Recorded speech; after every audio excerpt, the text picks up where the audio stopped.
right, off we go then. So, hi everyone, my name's Fraser, work for Landlords Insurance, as they're introduced. So I've quite cleverly shirked my my technology responsibilities by sending everything to Zoe and allowing her to be my witty for the evening. So we, well, Let's Alliance, we're a sort of a specialist company that focuses on the letting sector, and the things that we will engage with landlords for, but through Belvoir, is two things really. First is rent guarantee, and the second is our landlord building and contents insurance. So both of what I'm here to talk about today. But as I mentioned, we do specialize in the letting sector. So we do offer a range of services for everybody. And so we do a lot on the tenant side too. So we also can be a bit of point of advice if anybody needs it. But we do work, as I said, in partnership with Belvoir, so everything does run through them. If we jump straight to the next slide there. One of the key things at the moment for that everybody asks us about, and sorry about the format, I've cut off one of my final words there, but one of the things that is hot on everybody's lips at the moment is rent guarantee. So the next slide, we're going to go into the details of what it is, but it's always important to understand the context of why rent guarantee is important. So that's what I'm going to go through first. Now, these are all the latest figures, and they are all changing as sort of every day, every week as the news comes out. But as the context of what we find ourselves in at the moment, currently, as of February 2021, which is the latest figures, there are 11.2 million of the UK workforce on furlough. That's the highest throughout the whole of the pandemic too, including last year. The average lost rent and legal fees to evicted tenants is £9,000. That's pre-pandemic. They haven't released any figures after this or during the pandemic, so I can pretty much almost guarantee that's probably gone up. As everybody's probably seen, the eviction ban's been extended until the end of May 2021. So that means the 6 months notice period is still in effect, and that's what you need to serve on a tenant, regardless of the reason. Now, as we sort of see in the government make a couple of last minute U-turns, likely to be the case that this will be extended again. As we know, furlough is not due to end until September, so the chances are that's going to be pushed back too. And then also, I'm sure everybody's seen the breathing space legislation that's coming into effect on the 4th of May. Now, this is quite a key one. Hopefully everybody's seen the information of it, but if not, definitely get on the phone to Zoe and she can give you the details of it and what that means for you. But essentially, it means that a tenant, if they claim breathing space, will not be able to be contacted for any rental arrears that they're currently in at the moment. And there's two aspects of that. The first is the normal breathing space, and that means you can't contact them for 60 days. And the second is mental health breathing space, which means you can't contact them for up to 30 days after the mental health treatment finishes. Now, obviously, that is not going to be a set period of time at the outset, so that leaves quite a lot of uncertainty for both parties, really. As well, there are also 1.7 million people with the latest figures who are self-employed and using that self-employment income scheme at the moment. And then it's been reported too that 500,000 tenants are behind on their rental payments at the moment. And then 56% of landlords have lost rental income because of the pandemic. So that means that just over half of you here on the call today have probably lost some of their rental income because of COVID-19. We've also got a nice little quote from Ben Beadle. So he's the chief executive of the NLLA. So it reflects a big shift in terms of mentality, what we're seeing at the moment at Let's Alliance in relation to our rent guarantee. That is typically a tenant would not pay their rent. This is pre-pandemic, would not pay their rent because they didn't want to.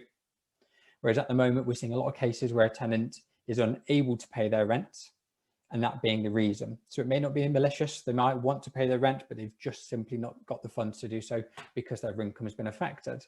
Now, a lot of people's income has been affected, whether that is their fault or not, but it is a case people are unable to pay their rent. If we jump onto the next slide then. So hopefully that's not too sort of scary. I don't like to do any fear mongering, but that is just the honest sort of situation we find ourselves in, which is why our rent guarantee has been so popular over the last 12 months. Can't believe it has been that long. But essentially our rent guarantee is, well, it's rent guarantee and legal service. It does include both, but it's nil excess. And it's there to provide cover, basically, if the worst happens. So that's when a tenant defaults on the rent or there's a breach of tenancy, and that could be any breach of tenancy. So the most two common ones after rental arrears is antisocial behaviour and domestic violence.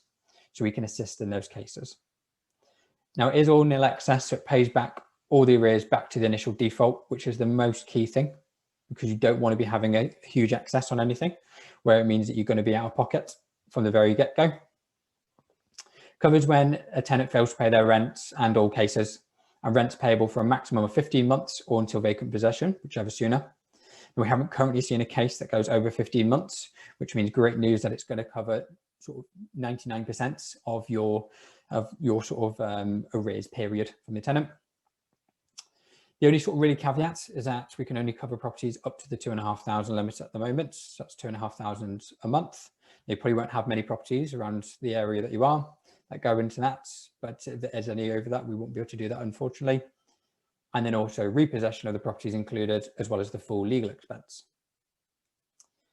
The total claims limit too is £100,000, which once again is absolutely plenty. We've not seen one to go over that, so it's going to be more than sufficient cover. Now I've missed a bullet points out. I've done that on purpose so I can jump back to it. This is probably the best thing that we offer for our cover. It is available for new and existing tenancies. So whether you've got new tenants moving in tomorrow, next week, or the week after, or you've had tenants in there for the last couple of months or even the last couple of years, we can still provide cover. Now our cover does always have to be able to take that out, and they'll be able to provide you all the details of that for how to get the cover out, as well as any costs involved. So do get in contact with Zoe.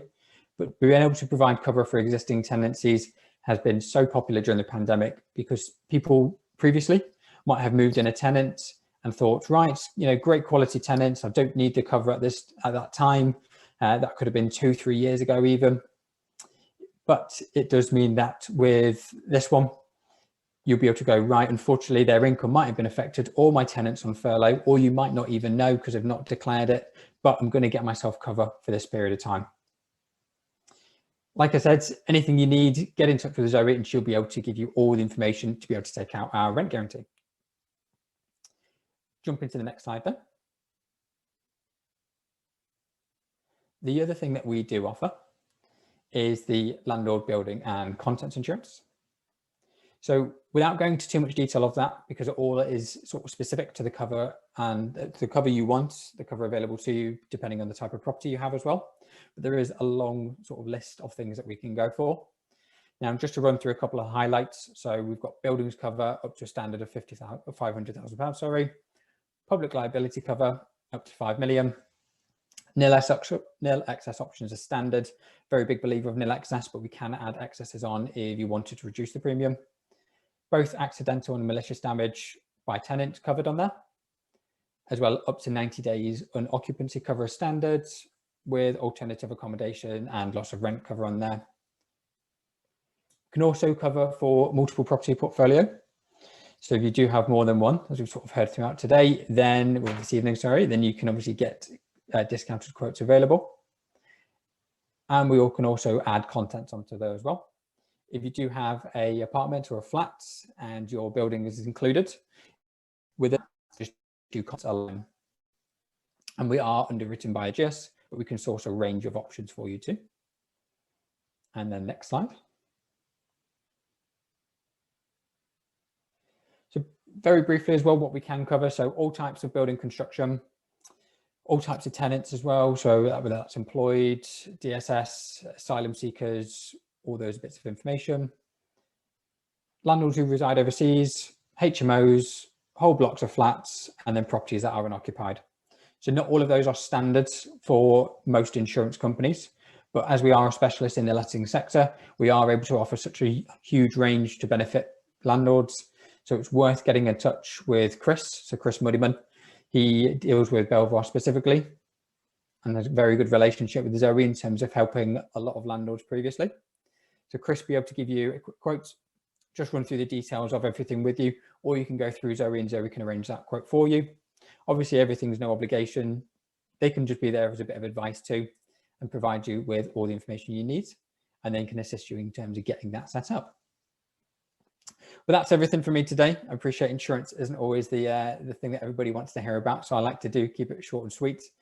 But two key things just to take away from what I've mentioned is with rent guarantee, there is not a better time to take it out. It's so crucial at the moment. And once a tenant's fallen into arrears, it then is too late to be able to take out rent guarantee. So we do advise to take it out now as soon as possible, especially as we come to a turbulent few months, and May being so important with both the extension of the eviction ban being until then and the breathing space coming into effect that month. It's going to be a very interesting time in the sector. And for the landlord insurance, because we offer such a huge range, and we hear horror stories all the time, as you can imagine, of landlords who think they have sufficient cover and it turns out to not be the case. When you're having a glass of wine on a Friday night, do yourself a favor, and before you watch Netflix or where you're waiting for your partner to decide what film you're going to watch, have a quick look, make sure it covers everything you need. And if not, just give Chris a call on the Monday morning and he will be able to help you out. But that's everything for me. Thanks very much, Fraser. If anybody has any questions, do feel free to pop them in the chat. Dean will be collating any questions for the end.